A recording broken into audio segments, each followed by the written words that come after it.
اعوذ باللہ من الشیطان الرجیم بسم اللہ الرحمن الرحیم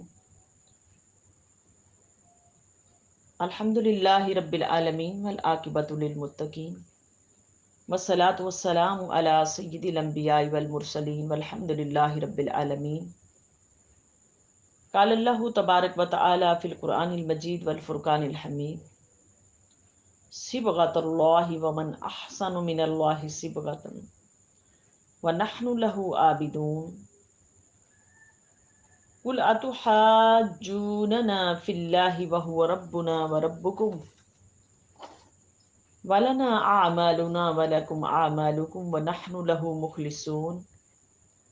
ام تقولون ان ابراہیم واسماعیل واسحاق ویعقوب والاسباط كانوا هودا او نصارى قل اانتم اعلم ام اللہ ومن اظلم ممن كتم شهادة عنده من اللہ وما اللہ بغافل عما تعملون تلك امۃ قد خلت لها ما كسبت ولکم ما کسبتم ولا تسألون عما كانوا يعملون صدق اللہ و مولانا العظیم۔ معزز سامعات، آج ہم قرآن مجید کی سورہ بقرہ کی آخری رکوع اور اس کی آیت نمبر 138 سے لے کر 141 تک اس کی تفسیر کرنے کے لیے جا رہے ہیں۔ اللہ رب العالمین نے اس آیت کریمہ کے اندر ارشاد فرمایا صبغۃ اللہ ومن احسن من اللہ صبغۃ، کہہ دو کہ ہم اللہ کے رنگ میں رنگے گئے ہیں۔ ومن احسن من اللہ صبغۃ، اور کس کا رنگ اللہ کے رنگ سے بہتر ہے۔ ونحن له عابدون، ہم تو اسی کی عبادت گزار ہیں۔ قل اے محبوب، آپ ان کو فرما دیجئے اتحاجوننا فی اللہ، کیا تم اللہ کے بارے میں ہم سے جھگڑا کرتے ہو؟ وَهُوَ رَبُّنَا وَرَبُّكُمْ، اور وہ ہمارا بھی رب ہے اور تمہارا بھی رب ہے۔ وَلَنَا أَعْمَالُنَا، اور ہمارے لیے ہمارے اعمال، وَلَكُمْ أَعْمَالُكُمْ، اور تمہارے لیے تمہارے اعمال۔ اس آیت کریمہ کے اندر وَنَحْنُ لَهُ مُخْلِصُونَ، اور ہم تو خالص اسی کی نافرما برداری کرتے ہیں۔ صبغۃ اللہ ومن احسن من اللہ صبغہ، اس کی پہلے ہم تفسیر کر لیتے ہیں، پھر اگلی آیت کی کرتے ہیں کہ یہود کے ہاں ایک رسم تھی کہ جب کوئی ان کے دین میں داخل ہوتا تو اسے جو نام ایک معمودیہ بوٹی تھی، معمودیہ بوٹی تھی زرد کلر کی، اس کو لیتے اور اسے پانی کے اندر داخل کر کے اس رنگدار پانی سے ان کو جو غسل دیتے تھے، جو دین یہودیت کے اندر داخل ہوتا اس کو اس سے غسل دیتے تھے۔ اور عیسائیوں نے بھی اسی طرح ہی اس طریقے کو اختیار کیا کہ انہوں نے بھی جب کوئی بچہ پیدا ہوتا تو زرد رنگ کا پانی سے اسے غسل دیتے، جسے استباغ یعنی بپتسمہ کہتے ہیں۔ اور پھر یہ بھی سمجھتے تھے کہ یہودی اور عیسائیت کا ان کے اوپر رنگ چڑھ گیا ہے، وہ یہ سمجھتے تھے کہ ان کے اوپر یہودیت کا اور عیسائیت کا وہ رنگ چڑھ گیا۔ دیکھو اللہ رب العالمین کے قرآن مجید کا ایک جو اس کا اعجاز ہے، اس کی خوبصورتی ہے قرآن کی، کہ جہاں کوئی کمی دیکھی انسانوں کے اندر، انسان کا خلق جو ہے نا خراب ہوتا ہوا دیکھا، اس کی جو ہے نا اس کے اندر جو نا اخلاقیت اس کی بگڑتی ہوئی دیکھی، تو وہیں اس کی جو نا اصلاح فرما دی اللہ رب العالمین نے۔ اللہ رب العالمین نے فرمایا کہ ان رنگ کے اندر نہ رنگو، ان رنگوں کے اندر نہ رنگو، بلکہ کس رنگ کے اندر رنگو؟ اللہ کے رنگ کے اندر رنگو، اللہ کے رنگ کے اندر رنگو۔ اب یہ دیکھیں کہ پہلے ادوار کے اندر جب قرآن نزول قرآن کا ہو رہا تھا تو اس وقت بھی آپ دیکھیں کہ اس وقت بھی حضور علیہ الصلوۃ والسلام کو مشرکین مکہ کیا کہتے تھے کہ یہ حضور علیہ الصلوۃ والسلام خود قرآن کو گھڑ لیتے، خود قرآن مجید کو خود اپنی طرف سے بناتے۔ رب کائنات نے اس کی بھی تردید کی کہ قرآن میں جو نا میرا محبوب نہیں بناتے، بلکہ میرا نازل کیا ہوا قرآن ہے۔ تو اللہ کریم جب جہاں جہاں کوئی خرابی نظر آتی ہے اللہ پاک اس کا فوراً ہی جواب دیتے اس کے اندر۔ اللہ رب العالمین نے گو کہ قرآن کو قیامت تک کے لیے نازل فرمایا تھا، قیامت تک کے مومنین کے لیے، قیامت تک کے تمام انسانوں کے لیے راہ ہدایت ہے یہ۔ تو اللہ کریم نے پھر اس کا جواب اس طرح دیا۔ آج بھی جو لدین ہیں، جو دہریے ہیں، وہ قرآن کو نہیں مانتے، وہ کہتے ہیں اپنی طرف سے گھڑا گیا قرآن ہے۔ اس وقت بھی دہریے ایسے ہی کہتے تھے، آج بھی کہتے ہیں۔ تو ان کا جواب یہ ہے کہ اگر حضور اپنی طرف سے یہ قرآن کو گھڑتے ہوتے، یہ قرآن کو جو نا اپنی طرف سے جو نا بیان فرماتے، تو اس طرح کی آیات نہ بناتے، اس طرح کی آیات نہ بناتے۔ تو دیکھو یہ رب کائنات کا قرآن ہے، اللہ پاک نے خود فرما دیا کہ ایسے رنگ کے اندر نہ رنگو، بلکہ کس رنگ کے اندر رنگو؟ اللہ کے رنگ کے اندر رنگ لو، اللہ کے رنگ کے اندر رنگے جاؤ، یہی بہترین، یعنی توحید کے رنگ کے اندر۔ اور توحید کے رنگ کے اندر رنگو اپنے آپ کو، اور جس کو چڑھانے والے، توحید کے رنگ کو چڑھانے والے کون ہیں؟ میرے محبوب، میرے محبوب حضور نبی علیہ الصلوۃ والسلام ہیں۔ یعنی کہ ان کے ساتھ محبت کرو، وہ تمہارے ساتھ تمہیں میرے رنگ کے اندر رنگ دیں گے۔ یعنی کہ اگر کوئی راہ ہدایت کو حضور علیہ الصلوۃ والسلام کی بارگاہ سے علیحدہ کر کے راہ ہدایت کو اپنانا چاہے تو وہ کبھی بھی راہ ہدایت نہیں اپنا سکتا۔ ہدایت کس کی طرف سے ہے؟ اللہ کی پہچان کس کی طرف سے ہے؟ یہ جو نا انبیاء علیہ الصلوۃ والسلام نے اللہ رب العالمین کی پہچان کروائی، ہمیں ہمارے حضور نے اللہ کی جو پہچان کروائی۔ اور اگر کوئی اللہ کی پہچان حضور علیہ الصلوۃ والسلام کی بارگاہ سے لیتا ہو کے لینا چاہے تو وہ کبھی بھی جو ہدایت پر نہیں۔ تو ہدایت نام ہی کس چیز کا ہے؟ صراط مستقیم نام ہی کس چیز کا ہے؟ صراط مستقیم نام کس جو ہے حضور علیہ الصلوۃ والسلام کے راستے پر چلنے کا ہے۔ آگے ارشاد فرمایا صبغۃ اللہ، اس کی تفسیر میں مفسرین کے جو نا مختلف اقوال ہیں۔ اس سے مراد اللہ کا دین ہے، صبغۃ اللہ سے اس سے مراد اللہ کی فطرت ہے، یعنی جس فطرت اور خلقت میں وہ اللہ نے انسان کو پیدا کیا ہے۔ اور اس سے مراد اللہ کی سنت بھی ہے، اللہ پاک کی سنت ہے کہ وہ انسانوں کی رہنمائی فرماتے رہتے ہیں، اللہ پاک کی سنت ہے۔ اور اللہ کی سنت کو پورا کرتے ہوئے یہ جو مومنین کا بھی حق ہے کہ وہ ایک دوسرے کی رہنمائی کرتے رہیں، اصلاح کرتے رہیں۔ نمبر 4 یہ بھی ہو سکتا ہے کہ مراد اللہ کی صفات ہیں، کہ وہ اللہ کے رنگ میں رنگنے سے مراد یہ ہے کہ بندہ اللہ کی صفات سے متصف ہو جائے، یا اس کی صفات کا مظہر بن جائے، کہ رحم کرنا اس کی صفات ہے، صفات ہے رحم کرنا، تو اس رحم کی صفت کے اندر شامل ہو جاؤ، یہ اللہ کی صفت ہے کہ بندے تو بھی رحم کرنے والا ہو جا۔ اور جو نا مدد کرنا، نصرت اور مدد، یہ اللہ کی صفت ہے، یعنی کہ اس کا حصہ بن جاؤ، کہ لوگوں کی مدد کرنے والے بن جاؤ۔ تو اللہ رب العالمین نے فرمایا کہ یہ اس کی صفات میں سے ہے، تو جس نے اس کی صفات کو اپنا لیا وہ اللہ کی صفات کا مظہر بن گیا۔ فائدہ صبغۃ اللہ جو نا مومنین کے اخلاق الہیہ سے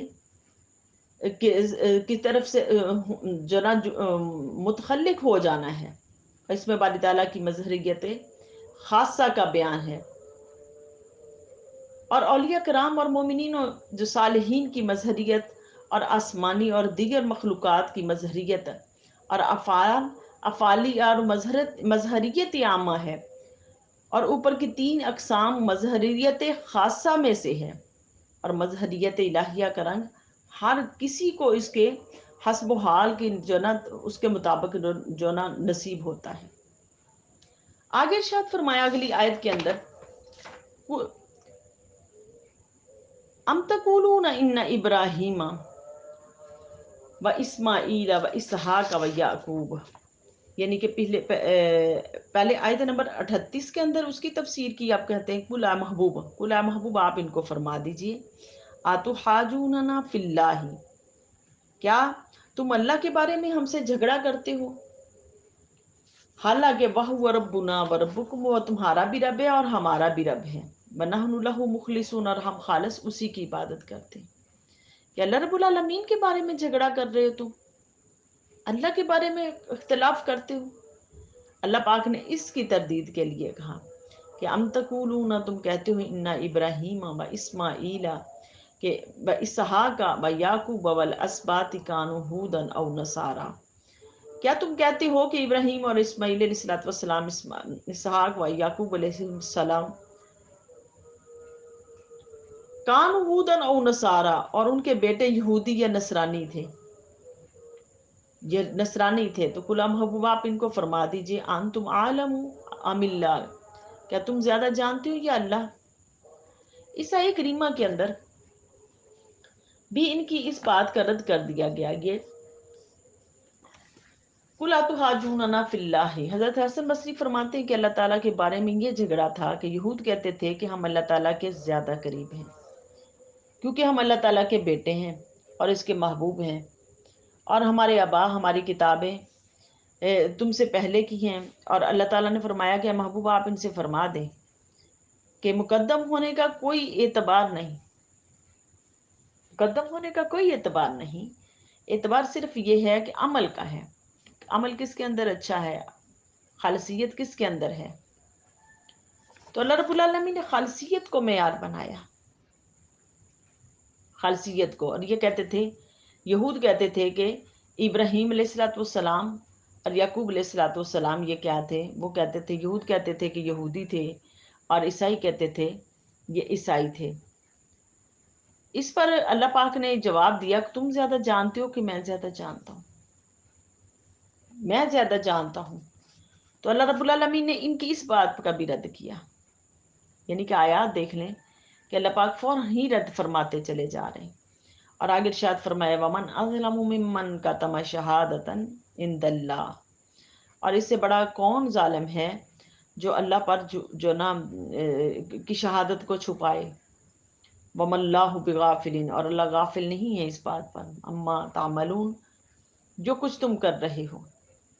یعنی کہ جو بھی اعمال تم کر رہے ہو، اللہ پاک فرماتے ہیں کہ میں تمہارے اعمال سے غافل نہیں۔ ارشاد فرمایا تلک امت قد خلت لہا ما کسبت،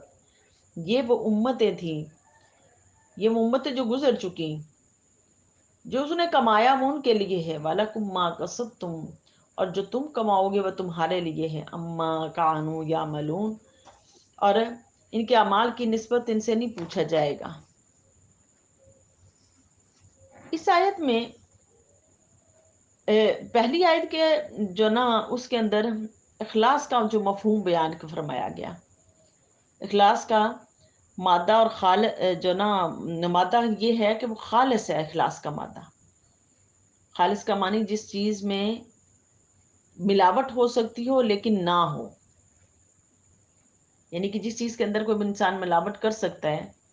لیکن ملاوٹ کرنے کے باوجود بھی وہ اس کے اندر ملاوٹ نہ ہو، مطلب یہ ہے کہ جس عبادت میں ریاکاری کی بالکل آمیزش نہ ہو، اس کو اخلاص کہتے ہیں، اس کو اخلاص کہتے ہیں کہ جس کے اندر کوئی ریاکاری نہ ہو، یعنی کوئی کام بھی انسان کرے اس کے اندر کسی عمل کی بھی کوئی ریاکاری نہ ہو، کسی کی خدمت ہے، عبادت ہے، کسی کے ساتھ لین دین ہے، ان تمام اعمال کے اندر یعنی ریاکاری نہ، دکھلاوا نہ ہو، خالصیت کس کے لیے؟ کہ اللہ کے لیے۔ تو اس کا مطلب ہے کہ پھر بندہ اخلاص پر ہے، یعنی کہ خالص یکسو ہو کر اس کے دین کی طرف ہو جاؤ۔ آگے ومن ازلم ممن کتم شہادہ، اس آیت میں شہادت سے مراد یہ ہے کہ یہودیوں اور عیسائیوں کی کتابوں میں حضور نبی کریم علیہ الصلوۃ والسلام کی نبوت پر شہادت موجود تھی، کہ حضور علیہ الصلوۃ والسلام کے اس کے اندر اوصاف بیان کیے جا رہے تھے، حضور علیہ الصلوۃ والسلام کا چہرہ کیسا ہے، آنکھیں کیسی ہیں، آپ کا قد کیسا ہوگا، آپ کے بال مبارک، آپ کی زلفیں کیسی ہوں گی، یعنی کہ یہ تمام اوصاف حضور علیہ الصلوۃ والسلام کے پچھلی کتب کے اندر جو نا موجود تھے، اسی لیے رب کائنات نے اس کی جو نا قرآن مجید کے اندر تردید بھی فرمائی، جو نا اس کا ذکر فرما دیا، نبوت کی تصدیق فرمائی، اور ان کی باتوں کا رد کیا، تردید کی، اور تصدیق کی، حضور صلی اللہ علیہ وسلم کی نبوت کی تصدیق کی، اور نبوت کی تصدیق میں ارشاد فرمایا کہ یعرفونہ کما یعرفون ابناءہم، یعنی کہ وہ اپنی کتب کے اندر، تورات کے اندر اور انجیل کے اندر ایسے ہی حضور صلی اللہ علیہ وسلم کو پہچانتے ہیں جیسے باپ اپنے بیٹے کو پہچانتا ہے، کہ باپ کو معلوم ہے نا کہ میرے بیٹے کے اندر کیا کیا جو نا عادات ہیں، کون کون سی خصلتیں ہیں، کون سی عادات ہیں، اچھی عادات ہیں، بری عادات ہیں، ان سب کو جانتا ہے باپ۔ اسی طرح رب کائنات نے فرمایا کہ یہ بھی تورات میں جو حضور صلی اللہ علیہ وسلم کے اوصاف موجود تھے ان کو جانتے تھے، ان کو جانتے تھے، مگر اس کے باوجود بھی جو نا گواہی کو چھپا رہے تھے،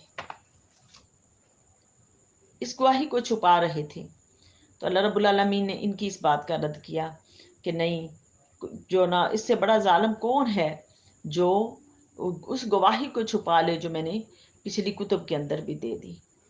یعنی کہ جنہوں نے حضور صلی اللہ علیہ وسلم کے اوصاف کو چھپایا، رب کائنات نے ان کو بھی ظالم کہا کہ انہوں نے اپنی جان پہ ظلم کیا کہ میرے محبوب کے اوصاف کو چھپا لیا۔ تو دیکھو، در کی حضور صلی اللہ علیہ وسلم کے ساتھ محبت، حضور صلی اللہ علیہ وسلم کے ساتھ محبت در حقیقت کیا ہے؟ ایمان ہے۔ اور حضور صلی اللہ علیہ وسلم کے ساتھ بغض در حقیقت کیا ہے؟ ایمان سے پھر جانا، پھر جانا، ایمان سے پھر جانے کا نام جو نا حضور صلی اللہ علیہ وسلم کے ساتھ مخالفت ہے۔ تو اس آیہ کریمہ میں ہمیں اس چیز کا بھی پیغام ملا۔ تو اللہ رب العالمین کی بارگاہ اقدس میں میری التجا ہے کہ اللہ کریم ہمیں حق سچ بیان کرنے کی، قرآن مجید کو حق سچ بیان کرنے کی ہمیں توفیق عطا فرما دے، اور اس کی باریکیوں کو ہمارے اوپر واضح فرما دے، اور اللہ اس پر عمل کی پیرا ہونے کی توفیق عطا فرما دے۔ آج ہمارا پہلا پارہ سورہ بقرہ کا وہ مکمل ہو گیا اللہ رب العالمین کے اذن سے، اس کی توفیق سے۔ تو اللہ پاک کریم کی بارگاہ اقدس میں میری التجا ہے کہ ہمارا پڑھنا پڑھانا، اللہ سننا سنانا اپنی بارگاہ اقدس میں قبول فرما، وما علینا الا البلاغ۔